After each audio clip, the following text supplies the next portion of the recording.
Good afternoon, good morning, good evening, and welcome, people, to episode 190 of Dude and a Monkey. I am joined, as ever, by my co-host, Ian Loring, hello. and as it is Star Wars chat again with the release of Rogue One, we are joined by our resident Star Wars correspondent. Hello, this is Steve, the Ginger Prince Nixon, and I am one with the Force, and the Force is with me. Yes, you are indeed. Yes. And this is probably going to become a feature. I think every sort of December around Christmas time, we're going to get Steve on to talk about the new Star Wars fan, because it's nice to have something like the mixture of me coming at it from somebody who I'm not a hater, as I keep saying, but they don't hold a special place for me. Ian, who is a very much a fan, but not quite the obsessive tilt fan. And Steve, they're a very sort of special thing to him. So it's quite nice that we've got each kind of little section there, apart from the whinging cunts, but we don't like those guys anyway. So Quite right. yes, so we're going to talk some Rogue One, we'll talk trailers, and some other bits and bats while we long. So, guys, has anything happened in the wonderful world of movies this week? Because I've literally, again, been too busy to go on any kind of social media. My social media blackout continues. So, we are recording this, and I've yet to put up last week's episode because my computer ate it. So Mark has sent me it, so it'll be up before you hear this. But we didn't touch on Deadpool getting a nomination for Best Motion Picture, Comedy or Musical, and Ryan Reynolds getting a Best Actor, Comedy or Musical nomination for Deadpool, which absolutely categorically shows that I do not know what I'm chatting about. Yeah, because you very much, I think you officially said, as we've gone from last week saying it was amazing the fact that you essentially named the new Fast and Furious movie, to this week having to point out the fact that, did you say that there is no possible way that fucking film will make more than $100 million? Yeah, I think I may have said 150 million worldwide. 150. I think you may have, yes. What did it do, about 850 worldwide? About 850 worldwide. Yeah, so well done, me. Congrats. I could see it winning, to be honest. This is the Golden Globes. Weirder things have happened.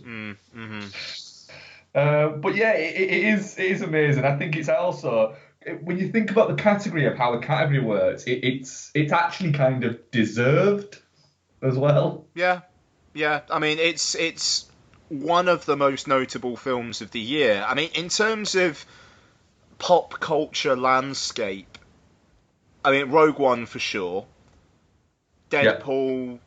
Civil War, maybe. I'd say Deadpool's had more impact than Civil War. Yeah, absolutely. Deadpool has kind of it shifted the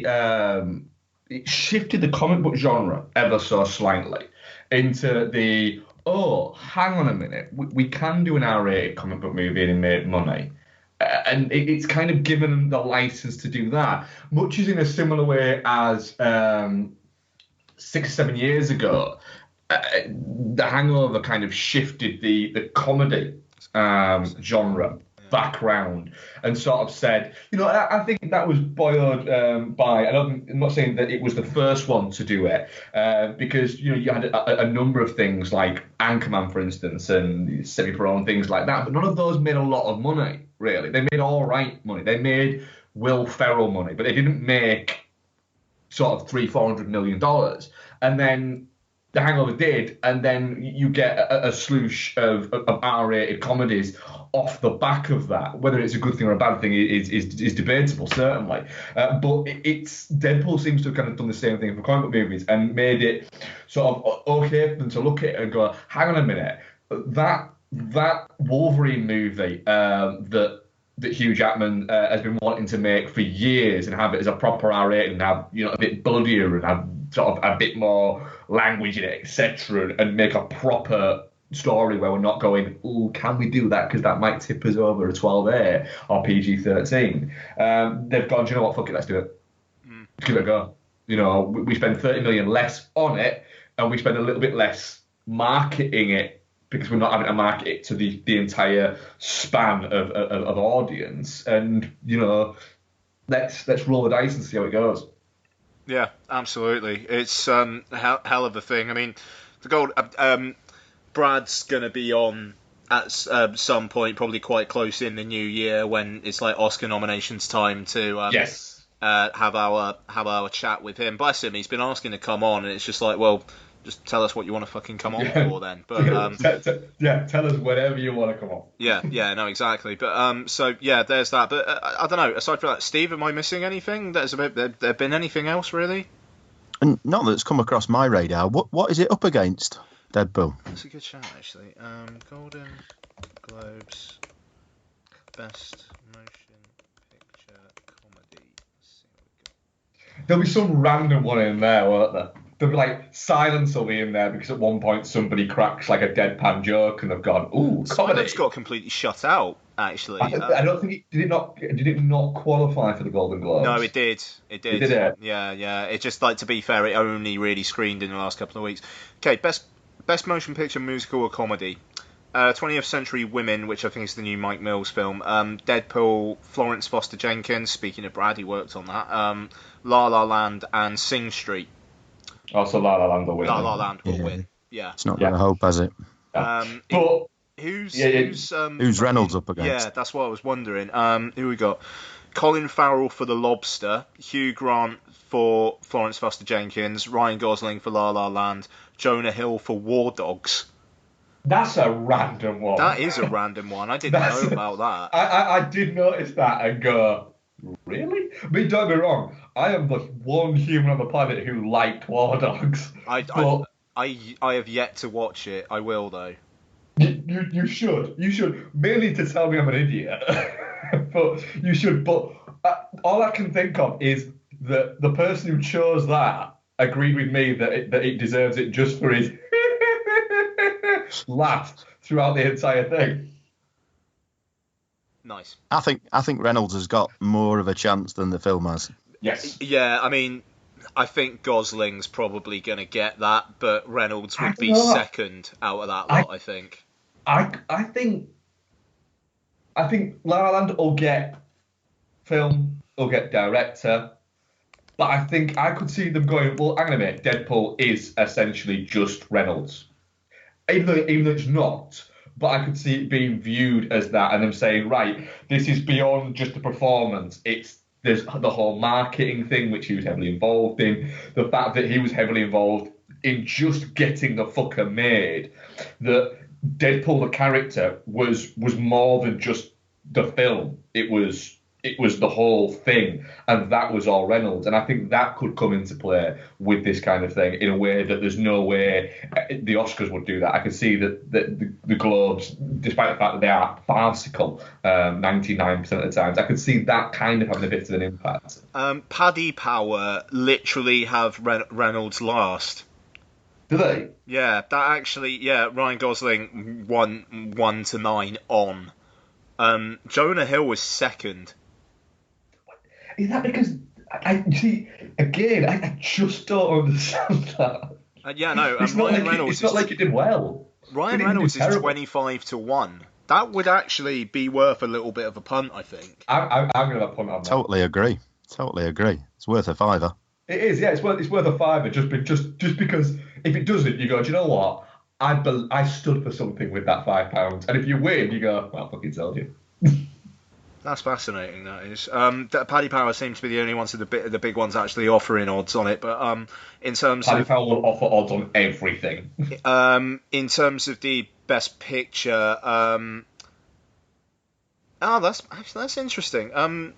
A bit of a variance, really. Bet365 are offering 14-1 on Deadpool, which would place it joint third in their ranking, and Paddy Power are doing 33-1, which would place it joint fourth. Again, La La Land is like silly odds, odds on. So I mean that fucker's gonna. I mean, the thinking seems to be that La La Land could be in for the biggest Oscar sweep since Slumdog Millionaire. Which means which means it won't. Which means there'll be all the build-up, and then as it gets out very close to Oscar night, something like Fences will come out as no, Fences is going to win everything. Do you know what? Fuck, man. If Damien Chazelle wins Best Director, I'd be so happy. I love that guy. I would, because I mean, I haven't seen La La Land yet, so I can't actually comment on the film.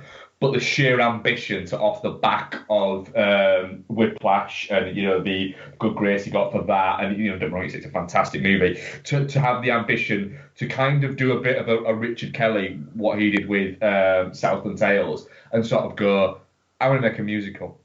I'm going to make a proper old school fucking musical, and I'm going to cast these big hot stars in it.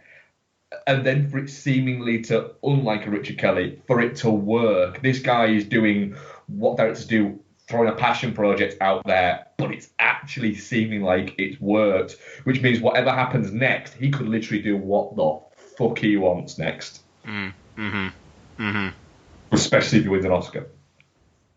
He needs to write a sequel to Grand Piano.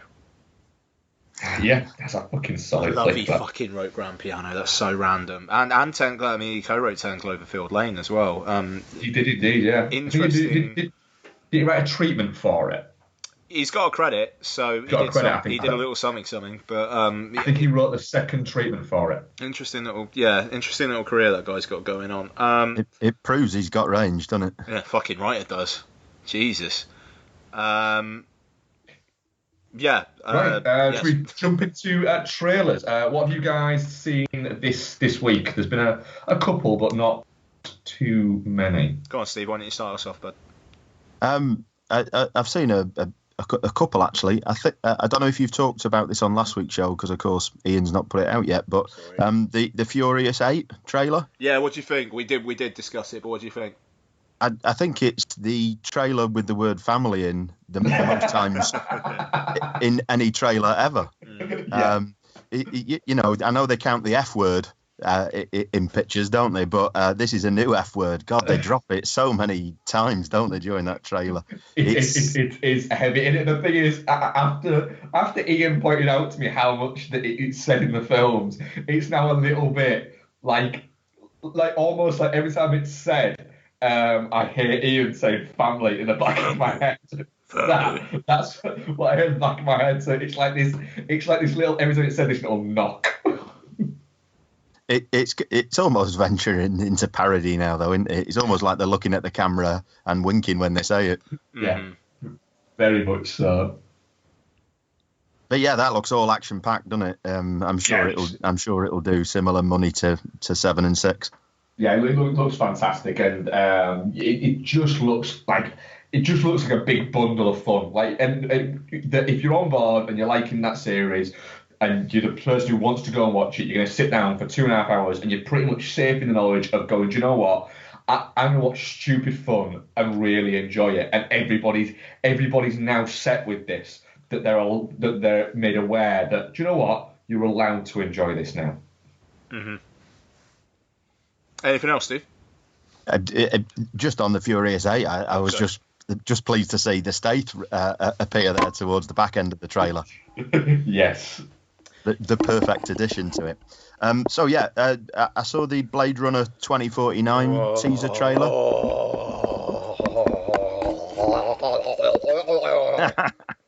It's delightfully delicious, isn't it? It's pretty sploogy. I've got to be honest, I'm not a fan of the original Blade Runner film, which I know is liable to get me lynched in some circles. I think it is one of those films. Yeah, I think that there's some, because I know Noel's he's not a huge fan of it. He said that he doesn't dislike it, but it just didn't click for him. And I think it is one of those films where, because it is very much one of the forefronts of sort of like that neo-noir kind of, before that kicked off a little bit more towards the early 90s. It was like the forefront for those. I think it'd be quite easy for it to just not quite work for people. But having said that, this is this teaser is definitely getting me interested. I mean, I think they found a perfect fit with Villeneuve, to take this sort of franchise forward. And I think Harrison Ford's found a bit of his mojo back. and looks like he could be up for this. So yeah, I'm definitely looking forward to it, having seen that trailer.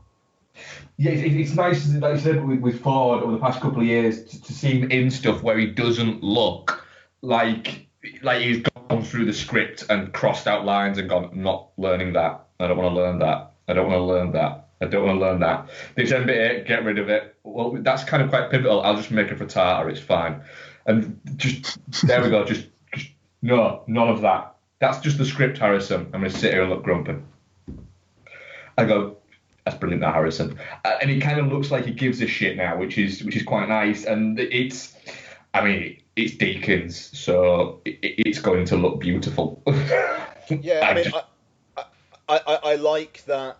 You know, you've got the urban sprawl cityscapes going on there, but you've got new imagery to the Blade Runner world as well, like the kind of the desert type stuff. I mean, that looks fascinating. Like, is that where he ended up after he went off with what's her name? Rachel? Is that her name? Yeah. At the end of Blade Runner, is that where he ended up? I mean, like, she, I would assume, died off. Could you imagine if they brought Sean Young back for this? That'd be crazy. But I wonder how drunk she is now. oh, fucking you! She's had a lot of years. Yeah, Jesus Christ. She was nuts back then. I imagine she's even more nuts now. Absolutely. Yeah. But I God bless her. I mean, the score in it, was that just the original score, or was there, because Johan Johansson's doing the score for this, which after Arrival, that's absolutely fine. And I don't know whether it's new score or not, but it kind of did seem like it had a bit of the Vangelis about it. It definitely is. It was the old score. It was as well. Vangelis. Yeah, well, fair enough. But I don't know. It's just, it's kind of mental that there's a sequel to Blade Runner coming. And it's not directed by Ridley Scott. I think that is the most mental part. Yeah, I mean, and it's executive producer as well, which is kind of like, he's gone, yeah, all right then. Really, is it? It didn't mention that in the trailer, I don't think. Yeah, it does, Mark. It's the first thing that comes up. It is one of the first things that comes up after the I know title. It is like Ridley's gone, I won't direct it, but I want everybody to know that I am involved. Okay, you're actually being sarcastic. Well done. Yeah. You convinced me. I missed that. Yeah, so did I. No, I mean, that I don't know. It's just, we've got this coming out next year. We've got Alien Covenant coming out next year, which I'm allowing myself to get excited for, which I'm scared about. And it kind of seems like next year could be fucking amazing if it all goes right. Yeah, let's just hope that it's not another Prometheus. Oh, I better not be. Fuck, man. And the thing is, I implicitly trust Villeneuve. I mean, I think the only one of his films I haven't seen is Polytechnique, which I need to get on. But the for me, the worst film of his so far is Prisoners, and that's still really fucking solid. And if he's got a 4-star movie, yeah, yeah, exactly. And if he's got the kind of the weird fucking atmosphere that Enemy created, like that, in a Blade Runner world, that weird paranoia could be something insanely special. Here's hoping, man. Like, go on then. I think, like you say, Deakins is going to make it beautiful. If he makes it unsettling, that's going to be a really nice combination. Yes. Straight up. It's, I mean, like, there was barely anything to it, but very, very, very, very, very excited. Anything else from you guys? Oh, I did. Yeah, go on, Ian. You go first. I watched the new trailer for The Boss Baby, and I doubt everything now. Yeah, I watched it as well, because now I've got to, because you keep watching it, and I know that I'm going to need to talk about it. Yeah, so this provokes further questions. It provokes something, yeah. Why is he smart when all the other babies don't seem to be that smart? Is he actually? I mean, I'm still not entirely sure if he is a baby or not. I think he is now. I think he is. You're way overthinking this film, bro. But yeah, well, no, I am. But like, what is the plot? They're gonna destroy other cute things, Essentially, yeah. right? I'm going to see this in the cinema. Yeah, I Um, know we are. yeah, good. Okay, good. We're going to review The Boss Baby because it's going to haunt my dreams if I don't talk about it. Do you know what the weirdest thing is? I'd not seen the first trailer. I purposely watched the second trailer because I knew you would have done and would be talking about it. But when I listened to you on previous podcasts talking about this film, I actually envisioned it being a live action baby and a live action film, That would have been amazing. aka Look Who's Talking. So it gave me the surprise to see that it was an animated film. It's. I do not look forward to the day when I have to go up to the counter and go, "Can I have one for the boss baby, please?" Well, I'm going to bring my then 3-year-old daughter, so I'm fine. Yeah, well, I I'm was going to not. say Mark needs to borrow somebody's child. I'm going to go at 10:15 on a Sunday morning to see the boss baby on my Oh, own. mate, I remember when I did that for Monsters University, and I got so many weird looks. It was amazing. We reviewed it at a kids' film a couple of years ago, and I had the same thing. I stood behind like a woman who had like 8 or 9 kids with her. I went to see it, and then I went up and just went, "Can I have one for?" I can't remember what it was we covered, and they went, "Just on your own." Yeah. Oh, they shouldn't be saying that. I thought, well, fuck you. Yeah, pretty much. So yeah, the Boss Baby. I'm very intrigued. No, but I am like I want to know what this film is so badly, so badly. It's untrue. But anyway, It's gonna be in your top 10 of next year. I can see it coming. I don't see that coming. But I just need to know what that film is. Dunkirk. We didn't talk about Dunkirk last week, Yeah, did we? he's honest. No, we didn't. I think it came out the day after we recorded. It looks like it's going to be big, is what I'll say. Yeah. It looks like it's going to be strong. It's a massive story to kind of to tell, and it does feel like it's something that would kind of pique Nolan's interest. It's a Chris Nolan film, so I'm immediately kind of on board and excited for it. His trailers always do have a little bit of this. He doesn't really want to give away much in his trailers. He just wants to show you a little bit of what's going on and kind of go, right, this is what the story's about, but I don't want to give you too much of what's going to happen in the same way as he did with Interstellar. I think that's pretty much it. And like the fact that you can clearly tell that a lot of it is set work, etc., rather than just a lot of CG. I mean, obviously there will be CG there, but yeah, I'm thoroughly on board. And Tom Hardy, the Spitfire pilot. I mean, come on. Hardy, Murphy, Rylance, great cast until you get to Harry Styles.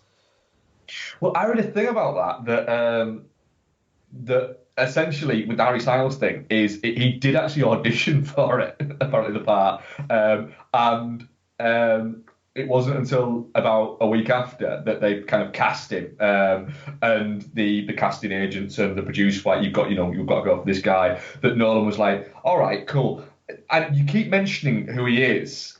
Is he one of One Direction? Because Nolan he doesn't really. He does seem that sort of person that wouldn't be interested and wouldn't know that. He doesn't. But all that from what you understand from interviews with him, he doesn't own a mobile phone, doesn't sort of go on Twitter or Facebook or anything like that. He just very much does his kind of the thing that he does. So there's a possibility that story might be one of those legends that could have a little bit of truth in it. But yeah, it's certainly going to be interesting. And there seems to be a lot of people out there who are desperate to dislike the next Chris Nolan film, which I can never quite get, to be honest. I think I'd rather see Nobby Styles in a film than Harry Styles.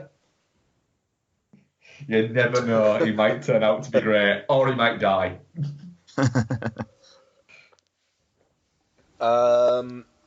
Despicable Me 3. Haven't watched it. I honestly thought they'd stopped with these because the Minions had took over. Yeah, Trey Parker is voicing the villain, which is a weird choice, and they make quite a big deal about it in the trailer because, like, Lottie is massive on Trey Parker. Like, she watches the trailer, she's like, "Daddy, Trey Parker. Like, I need me some of that Trey Parker." Um, yeah, I mean, it's Despicable Me 3, whatever. I'll have to go and see it. Snatched. Amy Schumer teaming up with Goldie Hawn. Sure. Yeah, yeah. I mean, the trailer's not terrible. It looks fairly entertaining, but don't you think a little bit that Goldie Hawn? I'm going to say something harsh here and probably get pelters from fucking the maybe one girl who ever listens to this, but she looks a little bit like a 7-year-old beauty queen that's been Benjamin Buttoned, and it's just distracting. Fucking hell. It is, and look, dude, if she's good enough for Kurt Russell, man, she's good enough for me. All right, like.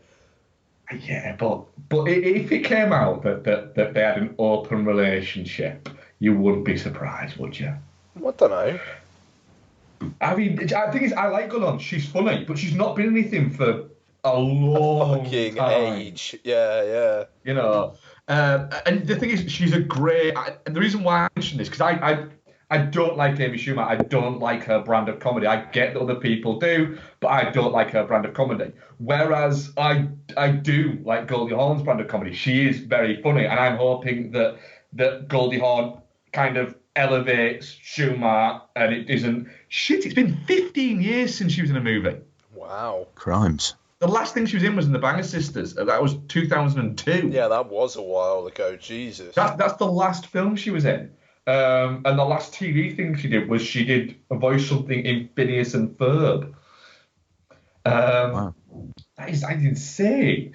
So yeah, I'm hoping that she elevates Schumer and Schumer doesn't bring her down. So yeah, I'm quite curious about that. I haven't seen the trailer for this. I presume this is a comedy and not a Liam Neeson-esque Taken. No, it's very much a comedy. Yeah. Right, so she's not coming back as a badass. No, although that would be fucking good. Yeah. I want that movie now. I've got another one to throw in there that I'm guessing nobody watched the trailer for. Arsenal. The movie that has blown my Nick Cage, John Cusack wig theory out of the fucking water because it stars both Nick Cage and John Cusack, which it seems like from the trailer, like neither of them were allowed the wig because they're both in the contracts. They've both got it that they each have it when they're shooting a movie. That when their worlds have collided, they're in the same movie. The wig has been sort of taken off them and put in like a glass case and put in a safe somewhere. So Nick Cage is in a different wig, and it appears like John Cusack is wearing a hat throughout it to kind of, block all of that going on there. But Arsenal, yes, it's not about the Arsenal FC's continued fourth place search. It is. I watched the trailer and I genuinely have no idea what it's about. But Nick Cage looks like he is probably on something like Oxycontin or something like. A strange wig has a moustache that looks like literally before the first scene they shot, he went, "I'm wearing that." Picked up something off the thing, stuck it to his face, and then started speaking with one eye closed and slurring his words. And he's supposed to be some kind of mob boss. But I don't know whether it happened, but he seemed to be hitting the table a lot and shouting, "Pay me my money," a lot. It's going straight to VOD, of course. I will be watching it as soon as it arrives. It looks like Cage and Cusack have just gone to the dressing up box and picked something out each. Cage has picked out the moustache. Cusack has picked out the baseball cap, and bingo, 2 instant characters. Yeah, they must have the same agent. They must have the same agent who literally just has He has a little wheel that he got in fucking Twister, and he stuck Cage, Cusack on either side and spins it. And on this one, it landed dead in the fucking middle, and he's gone, oh, what do I do here? And he's just picked up 2 phones and gone, hi, guys. Yeah, got a film for you. Okay, yeah, I'll get the dressing up box sorted. Bang, boom.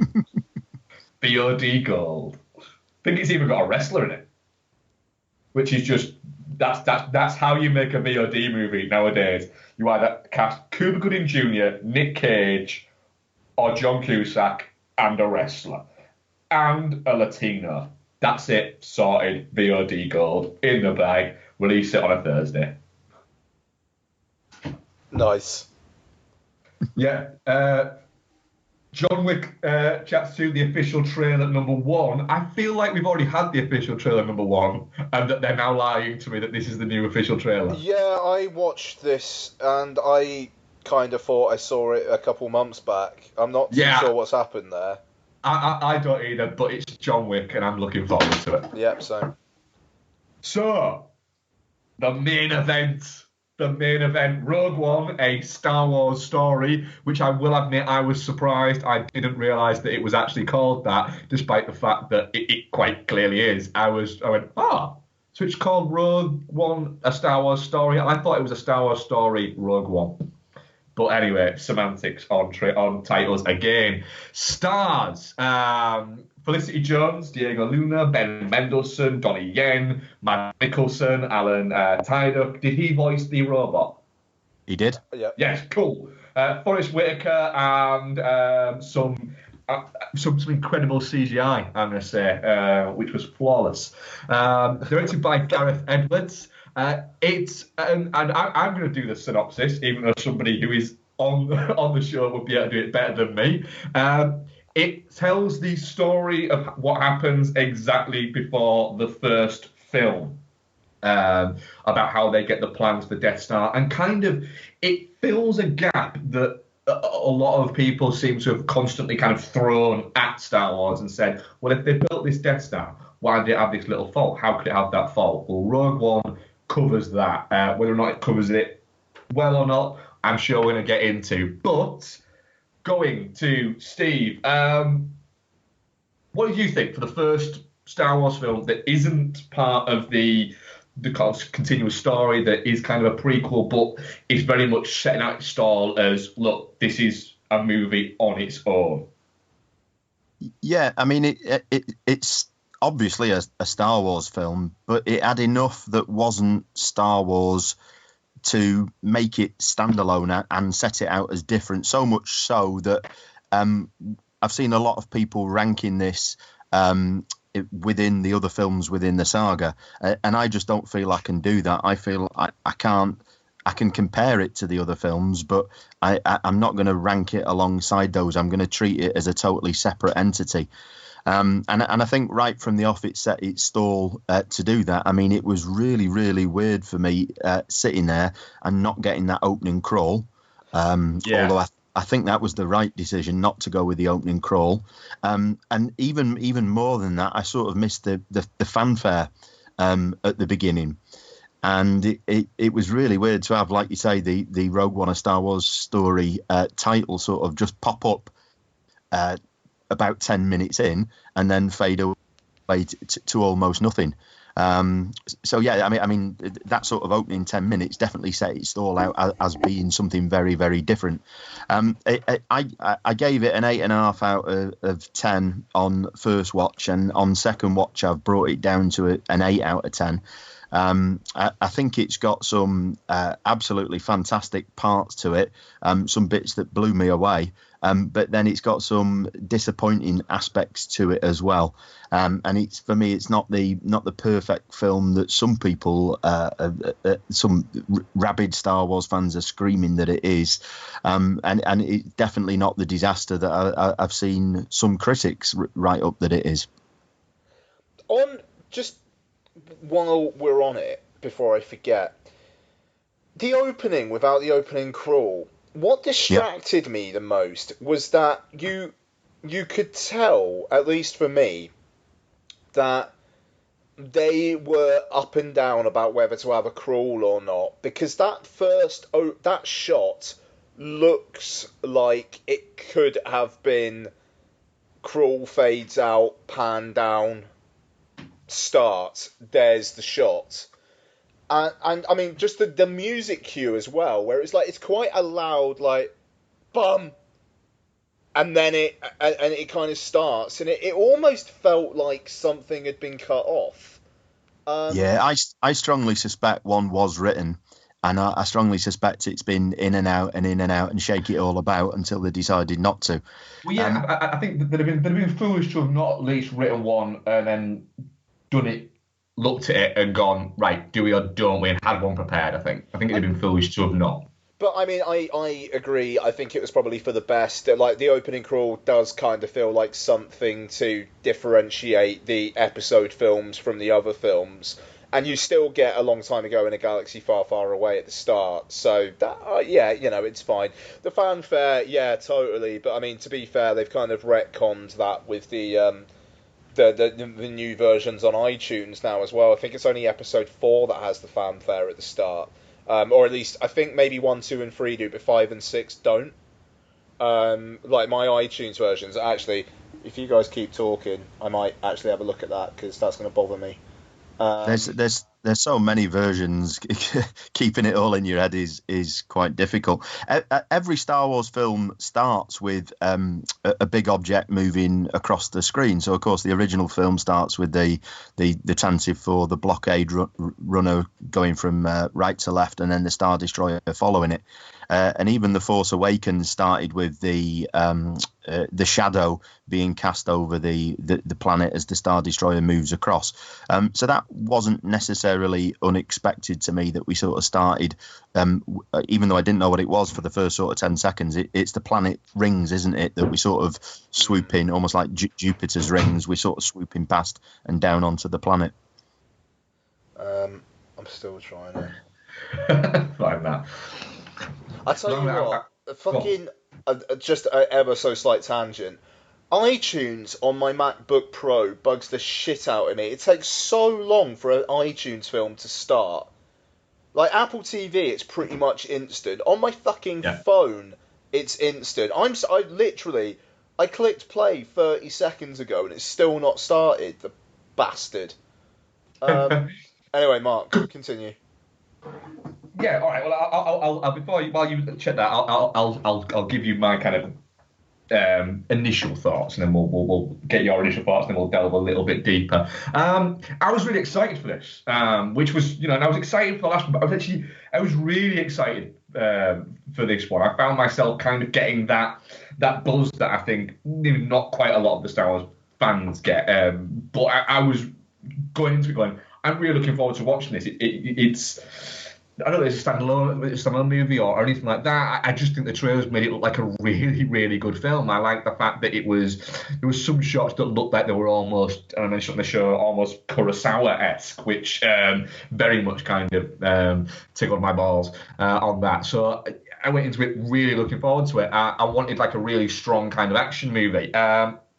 And I think, not action movie, adventure movie, and I think that's kind of what you get with the film. I thoroughly enjoyed it. Being somebody who's not as invested in the world, I think that I feel I can put it into sort of like the rankings of the Star Wars movies, and it's I'm probably gonna cause Steve to have some kind of fucking aneurysm here, but I think it's probably my favourite Star Wars movie.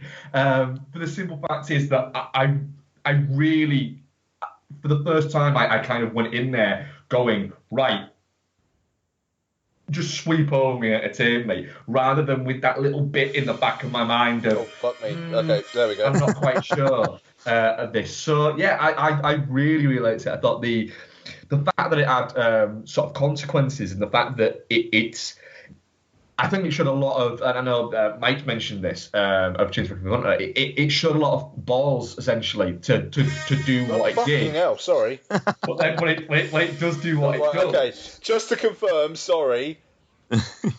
Episode 4 has the fanfare, the rest of them don't. Right. So it has the balls to kind of do exactly what it should do, which is remember we are guys, we're all spoilers all the time, but let's face it, you've seen it if you're listening to the show. In the fact that it goes, well, hang on a minute, the next film starts literally moments after this. So we have to kill all I these couldn't people. believe how close it took to. Sorry. Sorry. I couldn't believe how close it got to the actual start of New Hope. When you get this home on Blu-ray, you'll be able to basically pop one out and pop the other in straight away and just carry on. I didn't expect it to go that close. No, I didn't. I mean, I'd read something or imagined something that had said that it started 2 weeks before, which seems now like a weirdly fucking specific amount of time for it to start before. Like literally, they got the plans and went, right, we better wait 2 weeks, and then that Death Star going down, motherfuckers. I mean, so yes, I don't know where I got that from. I mean, Ian, go on. like one of the thrilling things about the ending as well is the fact that, apart from maybe, I don't know, like Clone Wars or Rebels or just general kind of expanded universe stuff, this is the first time in a Star Wars film that you've really seen Vader go at it against, like, basically someone who wasn't Luke or someone under him and he's just force choking. It's full tilt Vader, and he's fucking terrifying. Like, they capture the whole kind of like how scared they all are of him so well. But I love the fact that he is not the focus of the film, and instead you've got Ben Mendelsohn, who is kind of the big bad and kind of not, and he's just a bit of a dick. He is perfectly cast. That is what Ben Mendelsohn does when he does that kind of role. Ben Mendelsohn can play that kind of role, or he can play broken kind of, down his luck middle-aged man. I wanted him to be a little bit more of a bastard. I was a little bit disappointed in the character of Krennic. Yeah, he shot some scientists in cold blood. He shot Galen Erso's wife in cold blood. But he was nothing compared to Tarkin, and that was the real surprise for me. The massive part that Tarkin plays in the film, a fantastic surprise. I love Tarkin. He's one of my favourite characters in the universe. So to see him come back and was a great pleasure for me, but he sort of overshadowed the character of Krennic, which he's meant to do. But it just took a little bit away from that character, and I think Mendelsohn was a little bit overshadowed by it. If we're going to talk about Tarkin, I haven't even said my overall thoughts. I very much like the film, but we'll talk obviously. The CG Tarkin and the CG Leia didn't work for me. I didn't know that Tarkin. I saw this on Thursday afternoon, so it was kind of before Twitter started talking about Tarkin. So it was an interesting surprise. But the thing is, the first scene he's in. Tarkin sounds like a Crowded House album. Talking about Tarkin sounds like a Crowded House album. It's very good, Mark. That joke was so good you said it twice. The thing is, it does that. All right. the first scene with Tarkin in is like Ben Mendelsohn walks in and he's talking to him, and Tarkin's looking out at the Death Star, and it's his reflection. And I was thinking, right, that's Tarkin. That's pretty cool. And then he turns around, it's like, and that's done. No. I thought if it was just a subtle, like, looking at the Death Star, talking to Mendelsohn, not even looking at him, it's a reflection, so you can get away with the CG not being great, then awesome.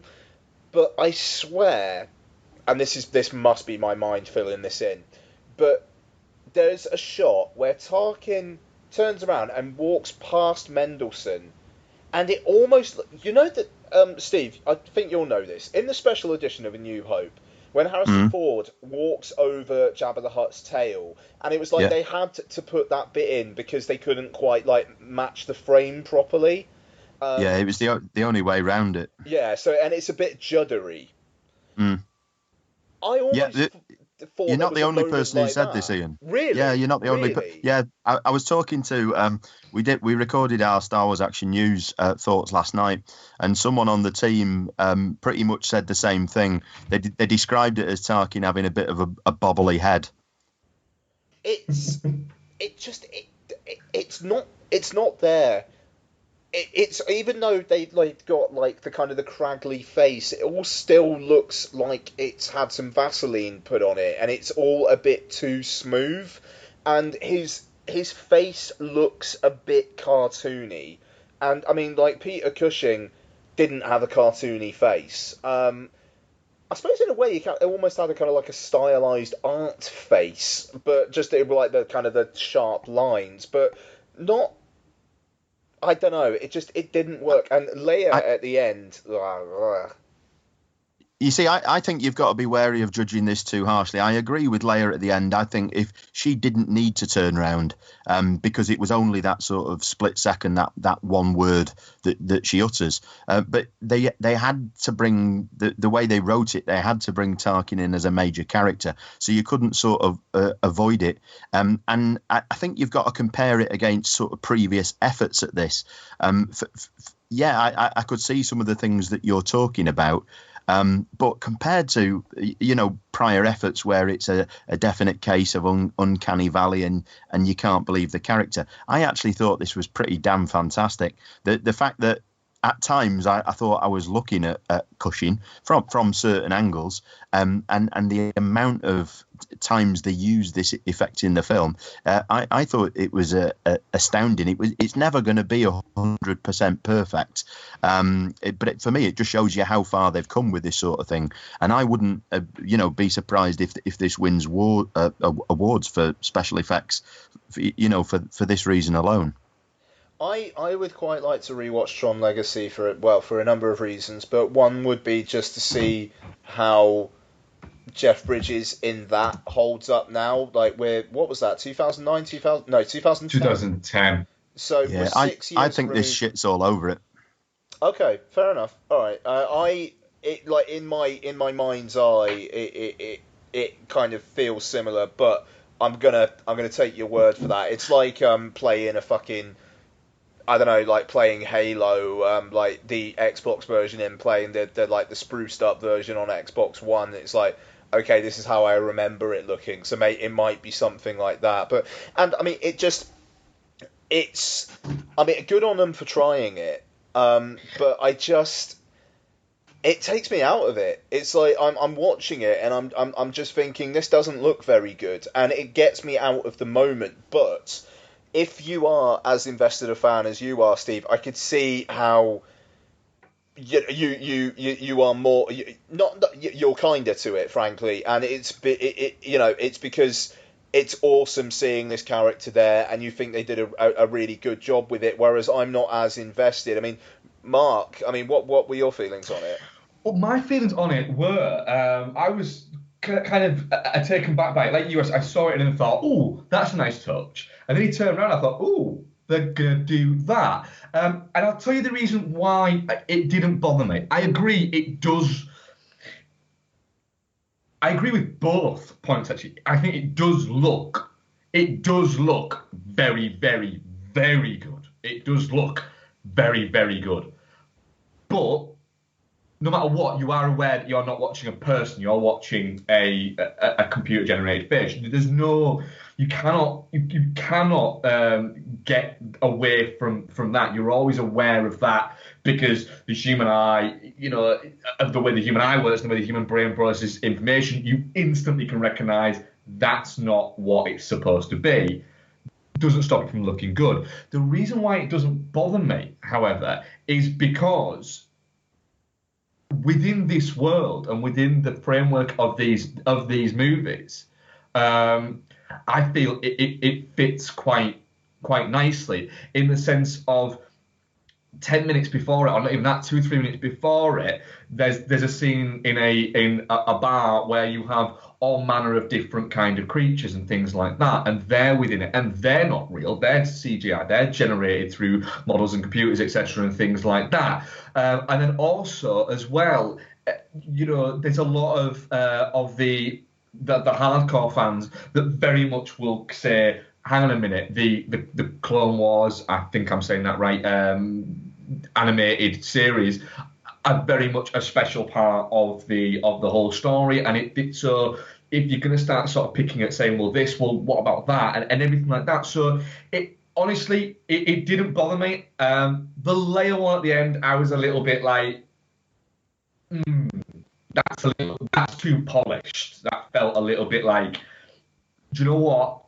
I can forgive you for that one. This one was a little bit like, oh, that one's you've not worked as long on that one. And it didn't need it, like Steve says. But yeah, to be honest, I can see why it would bother other people. But for me, I think I was that on board with the movie by then that it just didn't affect it didn't take me out of it. Is what I'd say there. It doesn't surprise me that you like this and you say it's your favourite Star Wars film, Mark, because it is like that. That war film that you used to watch on a sort of Saturday afternoon with the band coming together, all with their different sort of personalities and different points of view, and merging together into an effective team. And the team's going to die, and thank God they did kill them all, and not wimp out and let any of them live.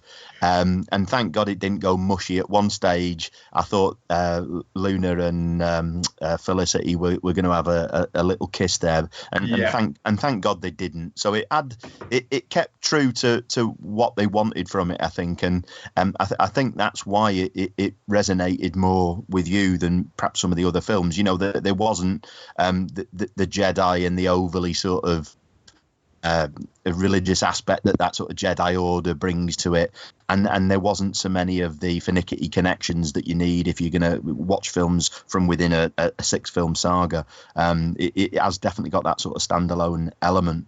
I think the one moment as well that kind of that made me kind of sit up and go, oh, all right, fucking hell, yeah, let's go for this then, is the moment that Diego Luna's character essentially assassinates one of his own team, as kind of he knows that it's what he needs to do, and it's that kind of takes you to a point of going, all right, this is different. I didn't, you don't expect that from what is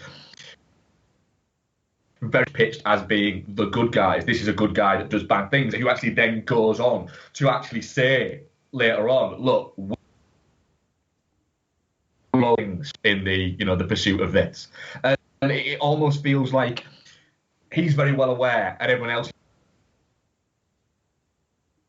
is very well going to get not coming back. Yeah, you dropped out a little bit there, Mark. Sorry. Where did I drop out? Just say like the last few things you were just saying there, like last. I was saying, Diego Luna essentially he seems, him and the team that he's got behind him all seem sort of very much aware that they're going where they're going and what they're going to do. They're probably not coming back from, and that it's probably not going to be a success. But if it is, it'll be worth it's worth the risk, and that's it takes. I'd say it takes balls for a family movie to do that, for a Disney movie to do that, and for a Star Wars movie that has built its love and its sort of connections around the continuing adventures of these people. They've gone, look, here, have these characters. Aren't they brilliant? Yes. Aren't they fantastic? Aren't they amazing? Oh, by the way, they're all dead now. It takes, I know there was constantly saying this is a standalone movie, but it's still, they've gone, do you know what? Yeah, you can have your figures, you can have these things, but you can only have them for one fucking movie. Unless we go sort of backwards and do something standalone in the About past. You see what I'm? Cassian You see what I Andor, mean? yeah. I mean, Well, yeah. Do you know what? I I'd was be fine thinking with they were that. more likely to go. The double act that sort of shone through for me was the Zatoichi, the blind swordsman, and Yeah. Wang Jan. Those two had sort of a bit of a brotherly relationship, and I can see him perhaps seeing the success of that and maybe spinning those two off at an earlier juncture. They seem to be. We met them as sort of guardians of the Jedi temple that was on Jeddah, and they sort of you dropped a little bit of Jeddah. yeah. Just got it. Yeah. And they dropped a little bit of knowledge talking about them as being the guardians of the wills. Yeah. And if you know your Star Wars lore, that's got sort of Yoda connections. The idea of the book of the wills. So I could see him spinning those two off, and I think that's the only way we could see these characters again if the reaction to this film is so good that they think it would be worthwhile, pulling off something sequel to this rather than prequel. Yeah, I'd be well up for that. I mean, to be honest, I'd be well up for the any of the earlier adventures of these characters. To be honest, Sorry. what happened there?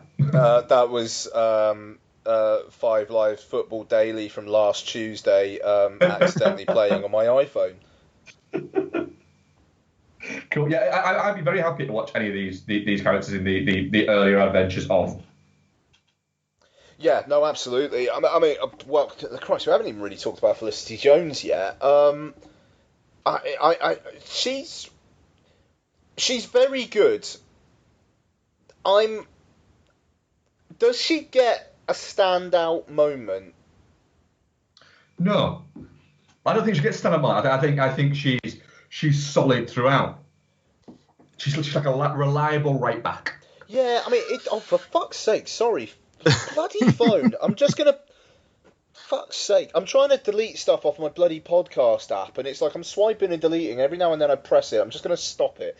The thing is... I come away from the film, and I'm thinking... I really like Ben Mendelsohn. I really like Donnie Yen. I really like Jiang Wen. And, Diego Luna had his moments. And Forrest Whitaker was fun. And she's Forrest was awful. Oh, really? I thought... Yeah, we'll come back. Keep going with Felicity, right. And we'll revisit Forrest. Yeah, okay, fair enough. But she has some inspiring speeches every now and then, and I didn't quite think that they worked. And maybe it's that she's part of an ensemble. And, the teaser trailer, that shot at the end of the teaser trailer where, she turns around and it looks like she's in the Imperial outfit and the lights kind of go on, around her. And Forrest Whitaker going, what would you do? And it's like none of that stuff, that shot, that line, not in this film. And it almost feels like maybe originally there was a moment and it got taken out. Maybe there was some more meaty material there for her. Maybe there was maybe there was a bit more of a struggle there. Because it's very much, I want to find my father, I want to find my father, I want to find my father, father dies. I want to avenge my father, I want to avenge my father, I want to avenge my father. They shortchanged her, no doubt. I agree with you, Ian. I mean, she was in the prison van. She kicks ass with a load of stormtroopers. You think this is a great scene for her, and then the droid comes and bitch slaps her to the ground and steals the scene completely. And I felt a lot of her scenes were like that. You felt this could be her standout scene, and then something else steals it away from her.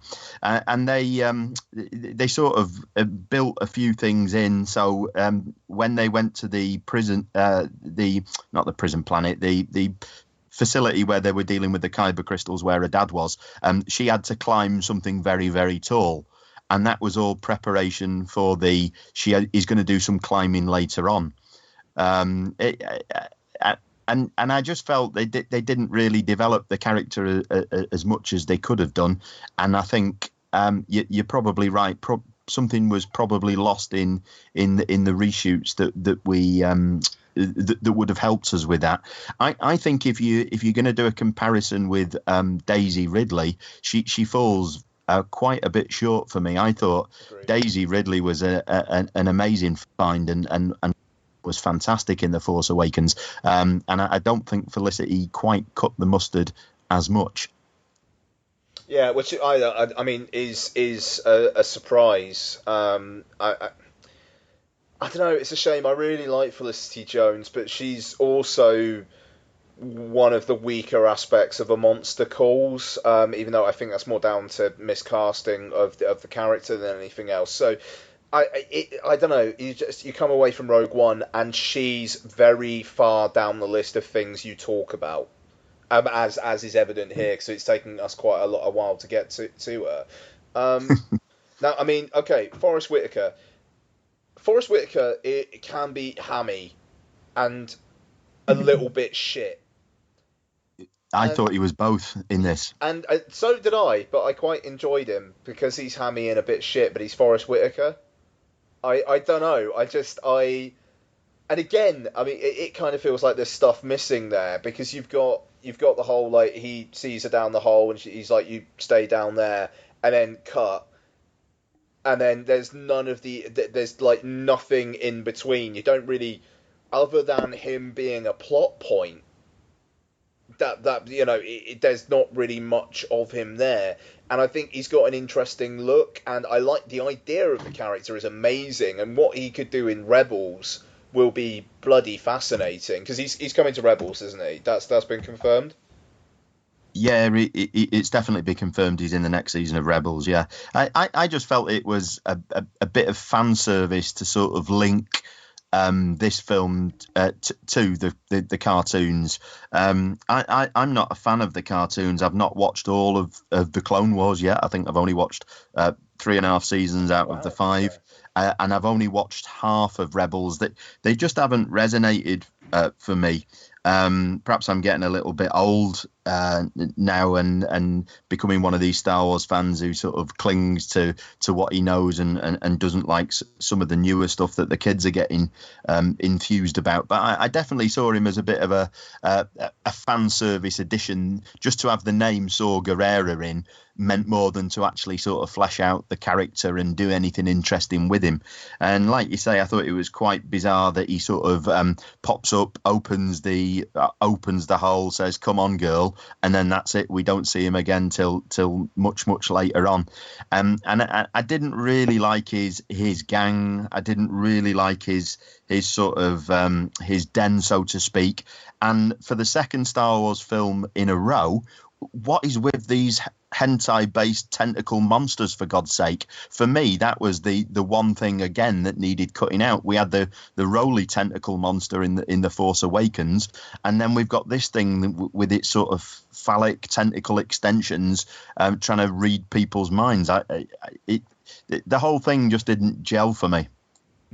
I was just disappointed that he didn't, after he took a hit on his nitrous, didn't scream out "Baby wants to fuck." To be honest, because that was weird to see in a, what is it? Because as that happened in my brain, I was going, "Oh God, I want him to say "Baby wants to fuck." He's not going to say it. I kind of want him to say it. I want a gif of that to say "Baby wants to fuck" across the bottom. If I could make gifs, that is what I would make, but I can't. And I don't quite want it enough to kind of spend the 8 minutes it would take me to learn how to do it.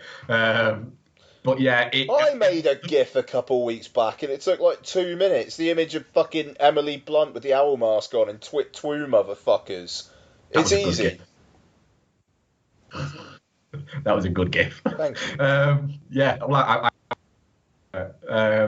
so yeah, the voice thing was just a strange choice, much the same as D'Onofrio's in Magnificent Seven was a strange choice to go with that voice. Again, I thought it was a strange choice to go with that voice. The only thing that I've sort of read since watching the film that might explain the voice is when, of course, he uses said tentacle monster on Riz Ahmed. And after that, Riz Ahmed starts speaking in a very sort of slow, static fashion, or at least he does for a little bit. So I've read that some people are suggesting that he might have been using that tentacle monster on himself a little bit, and that might have messed with his brain. Ergo, the funny voice. There is an inference to that, I think, when he says, the only side effect is it causes people to lose their mind. Yeah, I think does infer that is a strong possibility. I got that kind of vibe off that, which was also he uses it then, which I think, I think you were maybe supposed to pick up on with that, absolutely. So any particular standout absolute, yes, that got everything moving kind of moments for everybody? Well, you've already talked about the Vader bit. I mean, again, I've heard people describe the Vader bit as fan service, but you can service me any time of the day if that's what you're going to give me. You can't have fan service in a fucking Star Wars movie. Then what the fuck can you have it in? I don't know. Old bum face and he doesn't like you, I don't like you either guy. Yeah, Dr. Everson and Ponda Baba. Nice. That was a bit... really? I mean, it's which bit's that? So there's a bit where they when they're on Jeddah. They are yeah. on yeah. Correct, and they're in the kind of the market or whatever it is. They bump into someone and it's a guy and like an alien that looks like it's got a bum face. Oh, yeah, ball section, yeah. Yeah.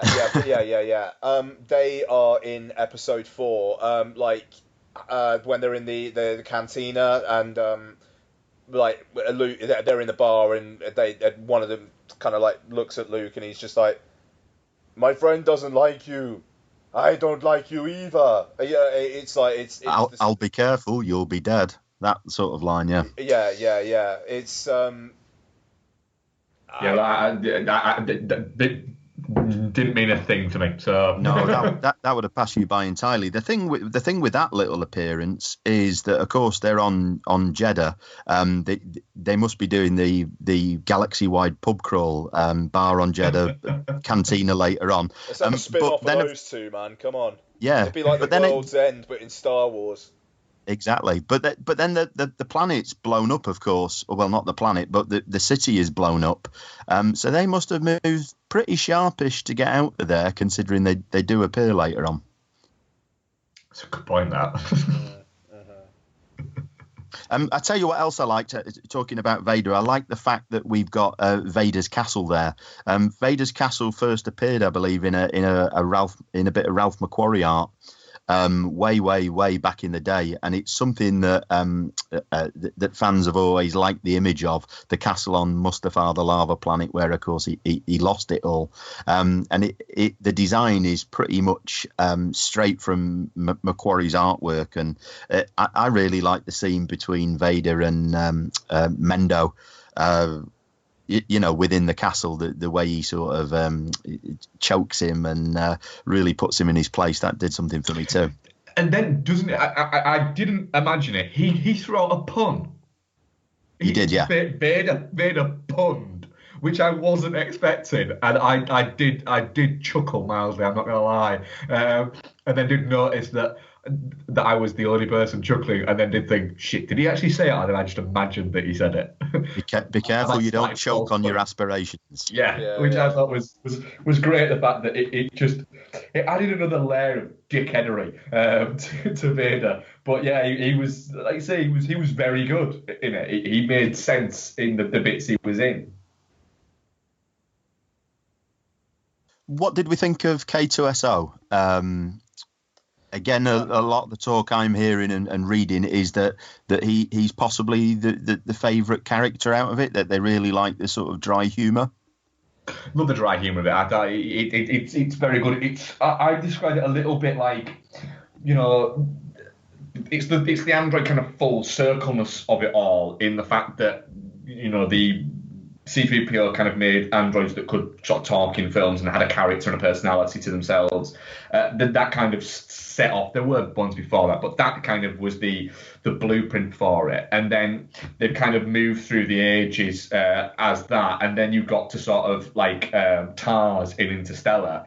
And then this was like a cross between C-3PO and the have sort of full movement, etc., and everything like that, but had that kind of statistical deadpannery of something like Tarzan Interstellar, which worked really quite well. And I found it amusing in the fact that he almost he was very well aware of the fact that he was getting jealous of Felicity Jones and didn't like her. And then kept on saying, statistically, we're going to come out with it. And he felt like a rounded character rather than, often what these things can feel like is a little bit like, oh, that's for kids to carry around a fluffy toy of. This doesn't feel like that. It feels like they've written an actual character that happens to be an android.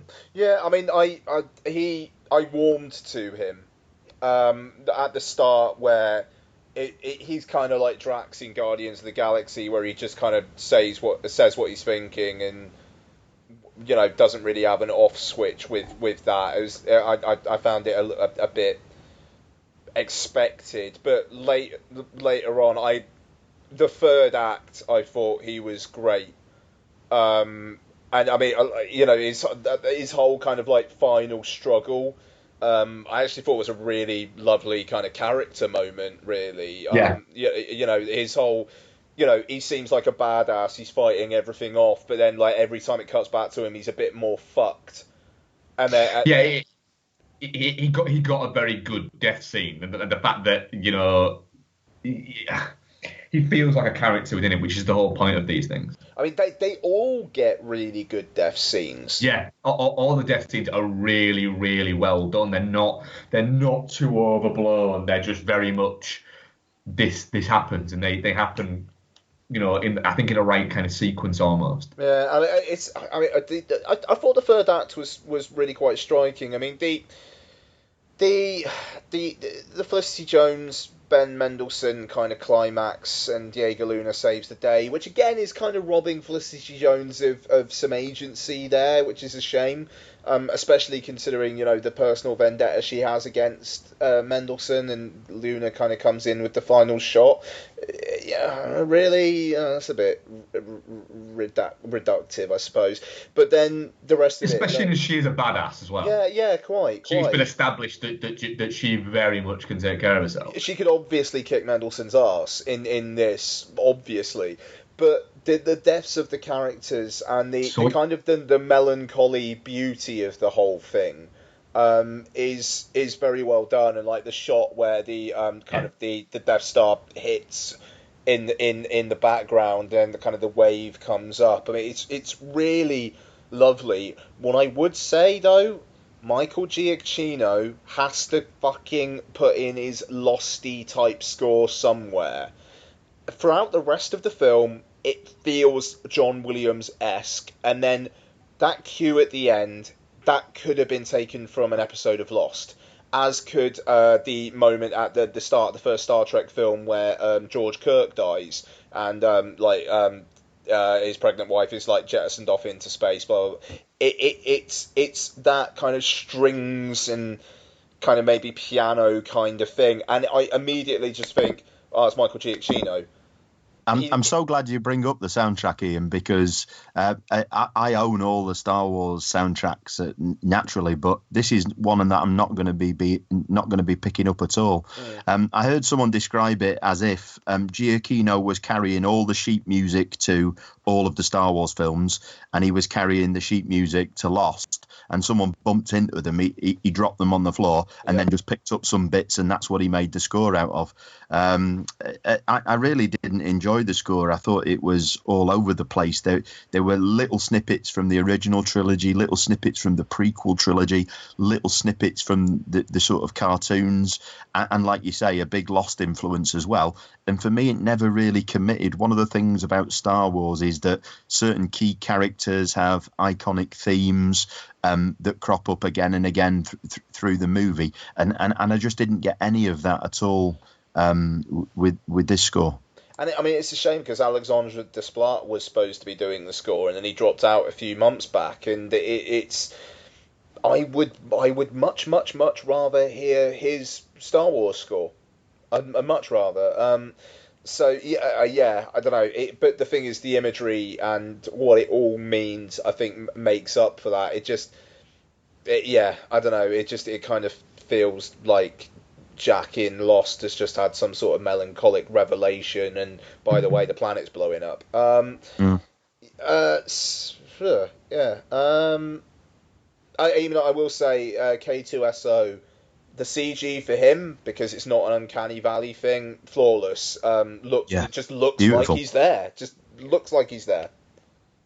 There was only one little bit where it didn't do it for me, which was when they were climbing up to the top of a rock to look at Jeddah from a distance.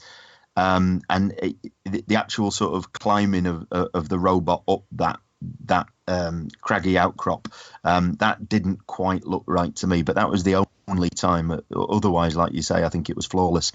And his death reminded me a little bit of Terminator 2. Like you were saying, he's taking massive hits to sort of save others. It just reminded me a little bit of Arnie going down in spectacular fashion to save everyone else. Mm-hmm. Um, Fuck. Do we have anything else? It kind of feels like we've. I think it kind of feels like we're at the end, sort of getting for it. Yeah. I mean, it's certainly a definitely not shit Oh from my, yeah. me. Um, A very definite shit. Don't get me wrong, it's not really truly my top 10 of the year, but it's a very enjoyable film, and I will watch it again quite gladly. Whereas, to be honest, I probably will end up watching The Force Awakens again at some point, but I'm not exactly chomping at the bit to give it a rewatch. Even though I did enjoy that, it's just I kind of gone. I've watched that. I liked it. I don't really need to see it again. Whereas with this, I'm a little bit like, do you know what? I watched that, enjoyed. I liked it. I would happily watch it again. it's fifth of eight for me, but still definitely not shit. What's above it then? The original three and The original three and Force Awakens. I, Force I Awakens. I think Force Awakens is fucking fantastic. So yeah, Steve. For me, this is again. I'm not going to rank it in amongst the old saga, but I think it is slightly better than the Force Awakens for me, just because it doesn't retread the a plot exactly. It stands on its own and it does something different, and it fits in and it ties in to episode 4 so well. But yeah, definitely not shit, and it will be in my top 10 of the year. It won't be my favourite film of the year. That honour is going to go to Hail Caesar. That's a good shout. Fair play. Very nice. Yeah, definitely my favourite film of the year, still Hail Caesar, but it's definitely going to be in the top 10 of the year. Cool. Well, our poll, 19 votes. Definitely not shit, 84%. Sweet. Touching cloth, 16%. And shit, 0%, which Nice. I'm very, very, very, very glad to see that. Because I think that's the first film we have ever done when nobody called it shit. And yeah, I think it's a deserved one for that, to be honest. Very good. So Give yourself a pat on the back, Dude and the Monkey Twitter followers. Yes, Yes. absolutely. We chastise you enough. You've got it right for once. So, Steve, what have you been watching the past sort of week or so? I will go with most recent back to the sort of couple of Rogue One viewings. So yesterday I had my Christmas watch of The Muppets Christmas Carol, which for me is a film I love to watch at this time of the year. Nothing quite beats Michael Caine singing with a frog, does it? And it's got some great tunes and some nice interpretations of the three ghosts.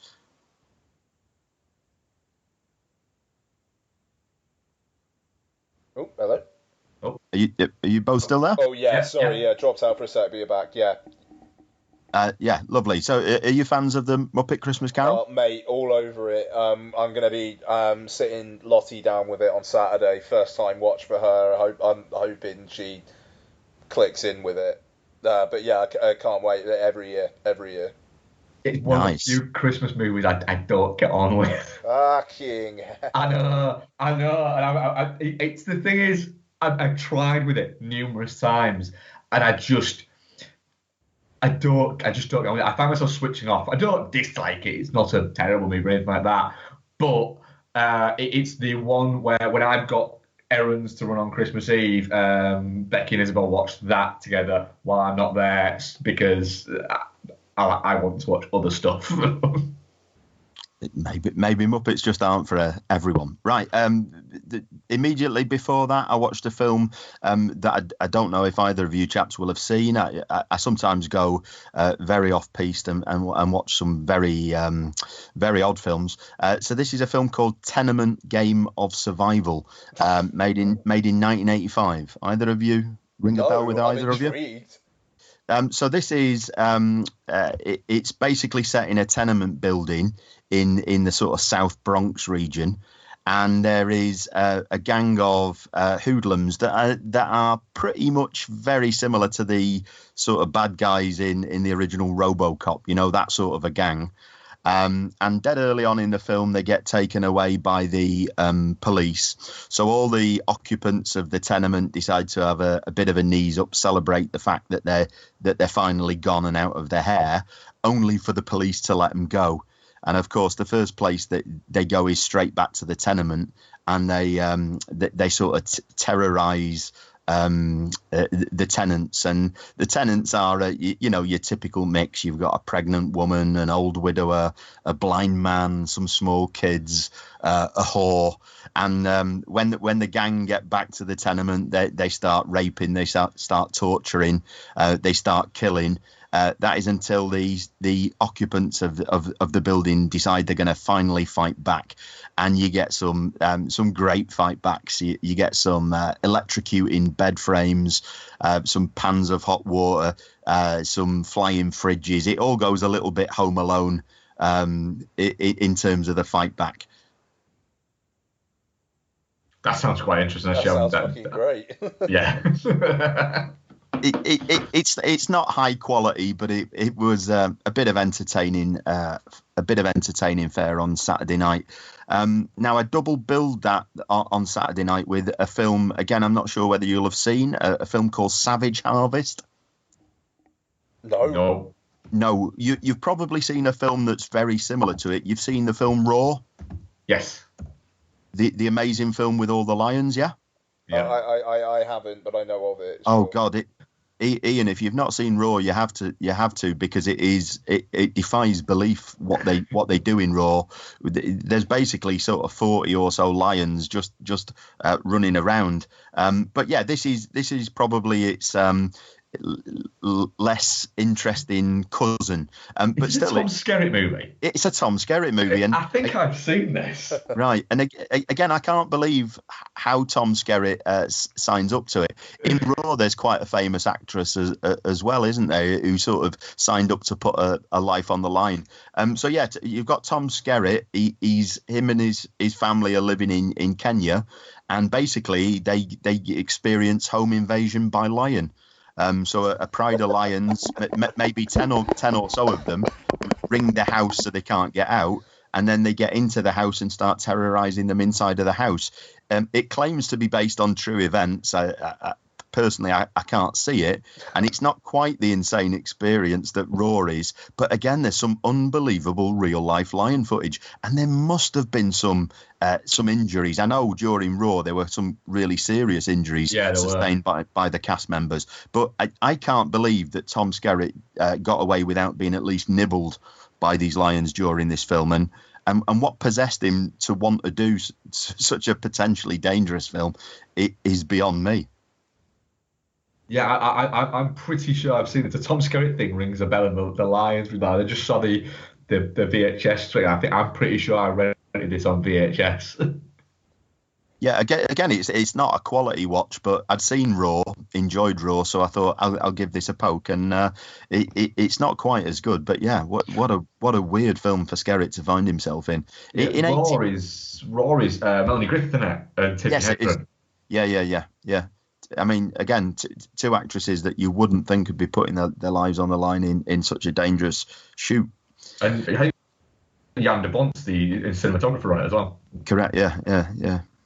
I think the only other one I watched, the sort of this side of Rogue One, was much more recent and up to date. It was the latest Louis Theroux doc. I don't know if you've seen it, My Scientology Movie. The kind of the word on it slightly put me off because I've heard that it's just watch but go in clear, which I already have. But I'm intrigued to see what you think. Yeah, well, I've not seen Going Clear, so I've not really got a comparison there. And I've got to admit, I think it is slightly weaker Louis. I've seen much better takes, but still interesting nonetheless. He basically has been trying for a while to make a documentary on the Scientology movement, and he hasn't been able to figure out a way in. And then someone suggests to him, why doesn't he almost try and make a movie about Scientology? So he rocks up right near to where the whole movement is based, and he starts to advertise for actors. So he hires an actor to play David Miscavige. He hires an actor to play Tom Cruise. He's not actually trying to make a whole film. He's basically hiring these actors to portray little scenes based on real life events, and the real life events are coming from a guy who used to be his position title was the Inspector General within Scientology. He was one of the top brass and then got out and left. And it basically they are acting scenes as described by this chap. And because they're doing it right in the heart of Scientology country, it starts to get the movement's notice. And they start to be followed by people in cars. They meet some of these people on the street. Another documentary crew appears and starts filming them whilst they're filming. So it does lead to some rather hilarious moments. You know how Louis can get into these moments where he has to take on people.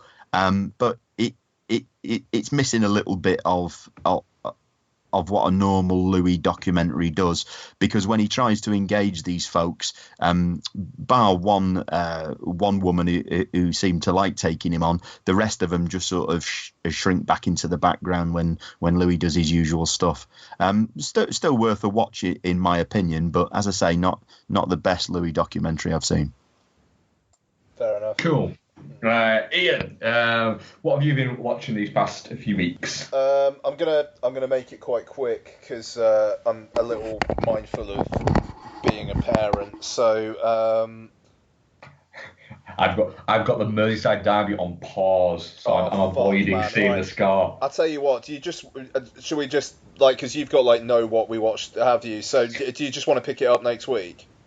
We can. We'll go to the questions. We've got a few Star Wars related ones. Yeah. One thing I will quickly say, I watched the film Beyond the Gates. Have you heard of this? Yeah. The Barbara Crampton film.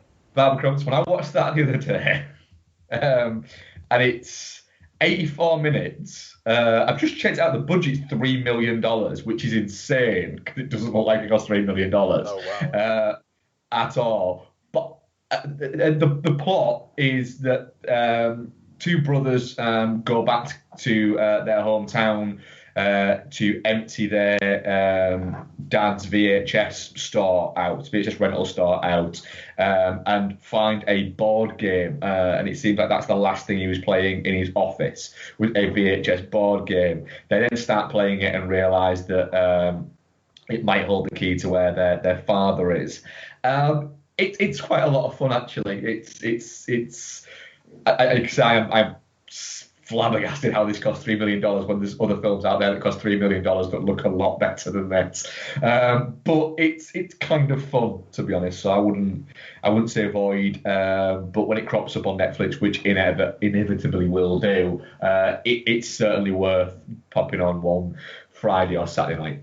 They interviewed the guy who made this on the Outside the Cinema podcast. Did they? Yeah, fairly recently. So after that interview, I was keen to check this out. So you think it's worth a watch, Mark? Yeah, absolutely. Do you know what? It's 85 minutes long. If it was 95 minutes long or close to 100 minutes, I'd probably going, no, don't bother.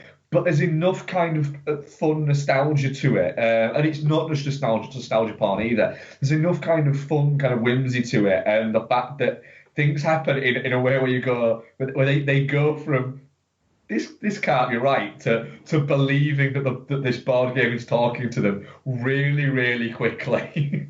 And there's some good kind of practical effects in there. It's the sort of thing that at Fright Fest, if it played on like I don't know, the Sunday at about 2 o'clock, you'd be quite happy having watched it. Okay. And is Crampton a big part in it, or have they just? She plays the voice of the video game. She plays that voice. So she's got quite a big part in it, and it works really, really quite well for her. She's quite good at what it is. You know, the video game, it's constantly, it's her basically saying, right, now roll the dice for blah. But it very quickly establishes that the video game is watching them, and it works quite well. There's enough kind of horror in there, there's enough comedy in there, and the performances, although it feels very amateurish, the performances aren't bad. That's not the amateurishness of it. It feels very much, excuse me, like a digital movie that's been made to look like it's been shot on VHS, to be honest. Yeah. So I would say, with the way that if you're that way inclined, you'll probably get enough out of it to make it easily worth a watch. It won't be that was shit. It'll be that was fun. Okay, cool, nice. Yes, we do have some questions, and we do have a couple left over from last week, which we'll cover as well. So first, Jack Burton at Mr. F 1978. Obvious one, but which topic do you want explored in a SW standalone movie? Vader hunting down remaining Jedi would be awesome. So, guys, what would you like to see? Butt Chin Man does the world's end. I've already said it. Yes. Yeah, the Galactic Pub Crawl. Yeah. Yes. I'd watch it. I'm going to go for something that has been rumoured, particularly because Ewan McGregor has sort of been quoted as saying he's potentially up for it. I'd still like to see Obi-Wan Kenobi: The Wilderness Years. Yeah, that would be fun. I'd watch the fuck out of that. That's one that I would think must be. They must have a list of possible, right, what could we do? You know, not a what are we going to do, but a list of 10, 15, 20 movies that they go, what could we do? And the obvious ones have been ticked off, right? Plans for Death Star, there you go. Han solo movie, solo movie, done. And then looking at the other list and going, right, where can we pick these from? That must be on the fucking list there. Yeah, and I think with Glover cast as Lando in the young Han Solo movie, a Lando spin-off won't be too far away in the future, and I think that could be pretty damn good as well. Lando does the gambling clubs, Lando with the ladies. It could be quite entertaining. Lando with the ladies, it literally is the name of the film. Yeah, man. Could be good, couldn't it? Yeah, I want more of Ben Mendelsohn. I want Ben Mendelsohn's struggle to get financing for the Death Star. I want that movie. I want Ben Mendelsohn to be just there, just kind of racked with all he has is this dream of building a planet destroyer, and everybody keeps on fucking with him and telling him he's crazy. He's like, you fucking wait, you wait. I'm gonna show you all. I'm gonna build a weapon that'll fucking kill planets, and they'll go, yeah, of course you are. Yeah, a planet killer. And that's why when he gets to the end of it, he's all like, this is my fucking thing. So yeah, I want that. I want his struggle. Nice. I think a Mace Windu spin-off. I'm sure Samuel L. Jackson will work in anything you ask him to. So I think that's potentially an interesting possibility as well. He's probably making that now, just in case. He's got the Samuel L. Jackson team on, and he's gone, right, let's start making this. And then when they greenlight, we can go, oh, we're already halfway there. Wouldn't surprise me. Yes. Rick Kidd, at Rick J. Kidd, what other film series would you like to see a spin-off from, and what would the story be?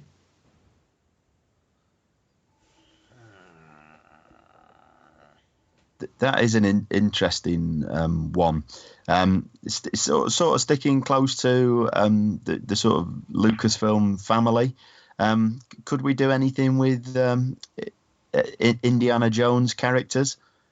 I think there's enough Salah, of the a early years. there's enough of a sort of a universe there, or maybe short round the later years. I think there's enough of a universe there to definitely explore. I mean, they sort of did, didn't they, in Last Crusade when they started with Young Indy. And of course, there have been the Young Indy Chronicles. So yeah, I think there's probably some scope to revisit Indiana Jones without going all nuking the fridge again. Yeah. There's definitely something they could have done with that if they wanted to expand that kind of universe. I like a film set either on the prison in Escape from New York or Escape from LA, that just kind of tells you a story about the day-to-day life of somebody in there, because those worlds fascinate me. So do you know what? Fuck it. I'm gonna go. It'll be. Oh shit! What's his name? Motherfucker. Can't remember his name. Peter Fonda's character in Escape from LA. I want a spin-off movie of that guy.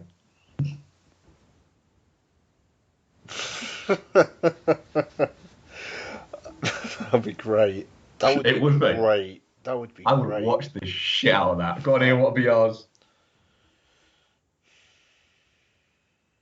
Trying to think. The Indian from Wayne's World 2. The naked Indian. I want to see what that guy's all about.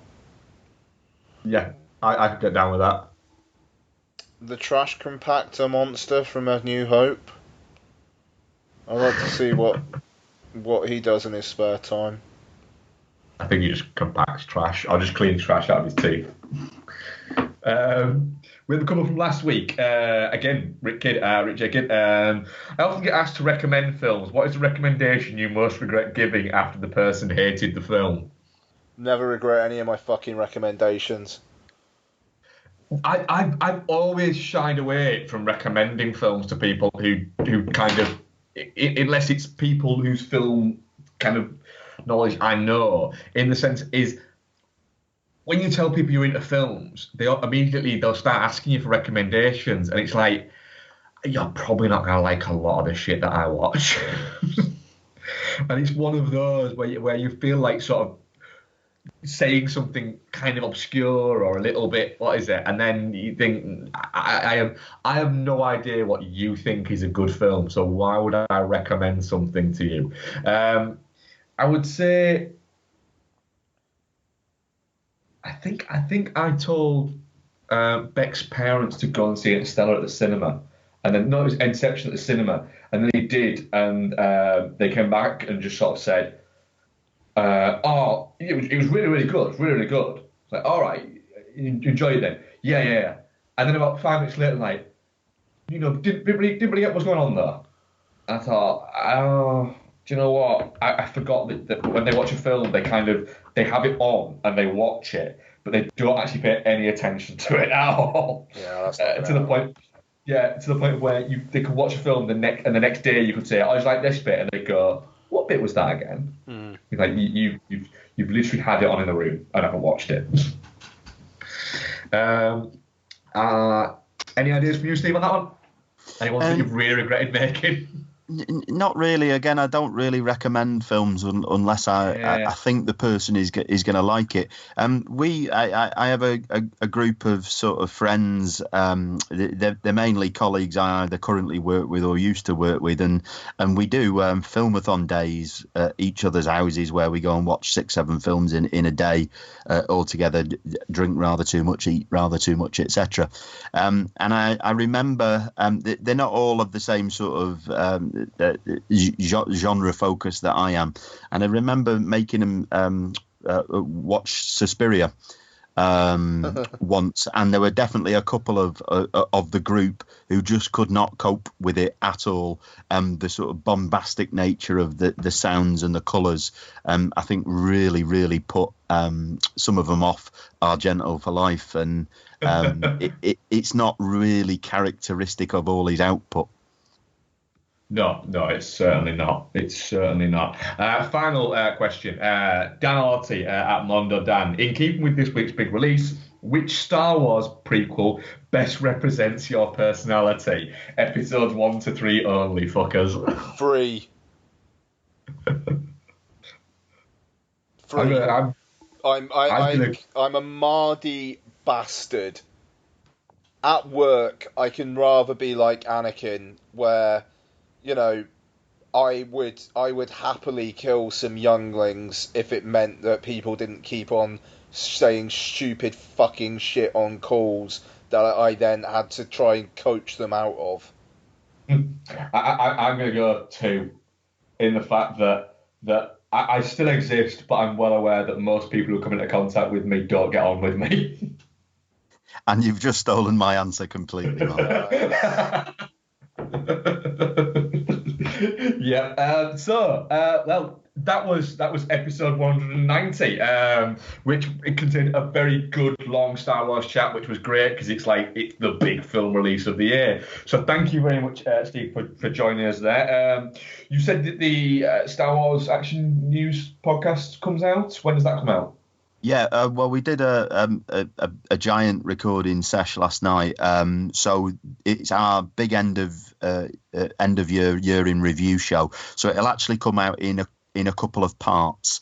So there'll be one part that comes out before the end of the year, and then one part that starts the next year. The first part is very much a Rogue One breakdown and Rogue One review, and then the second part is very much collecting focus, because that is, even though we're a Star Wars podcast, it is very much about Star Wars collecting. So the second part will be, as I say, focused on the collecting aspect of 2016. Cool. Look forward to that. I'm definitely going to listen to the Rogue One bit of it. The collecting thing will probably go straight on my fucking head. But I will be listening to the Rogue One thing just because it'll be interesting to hear people who know a lot more about this shit talk about it around me, because I really did quite enjoy it. So yes, dothemonkey@gmail.com, Doing the Monkey on Twitter, at Ian Laurie on Twitter, at Doofus on Twitter, at TGP73 on Twitter. Ian, anything else? What are we covering next week? Passengers, yes we are. We're covering Passengers. Nice post-Christmas, pre-New Year show. Should be a nice relaxed one.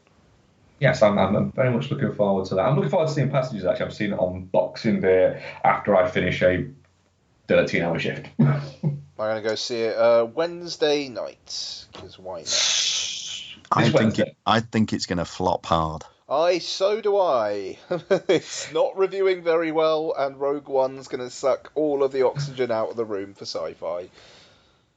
It's going to do shit. Yeah. I think it's going to be one of those films that everybody will think has done shit, and it'll quietly make just enough money for it to not be a disaster. Is what I think on that. I think it'll creep money, because I think it's become a bit of a tradition, the Christmas movie thing, and that feels like a lot of people will go and watch that sort of in that week in between.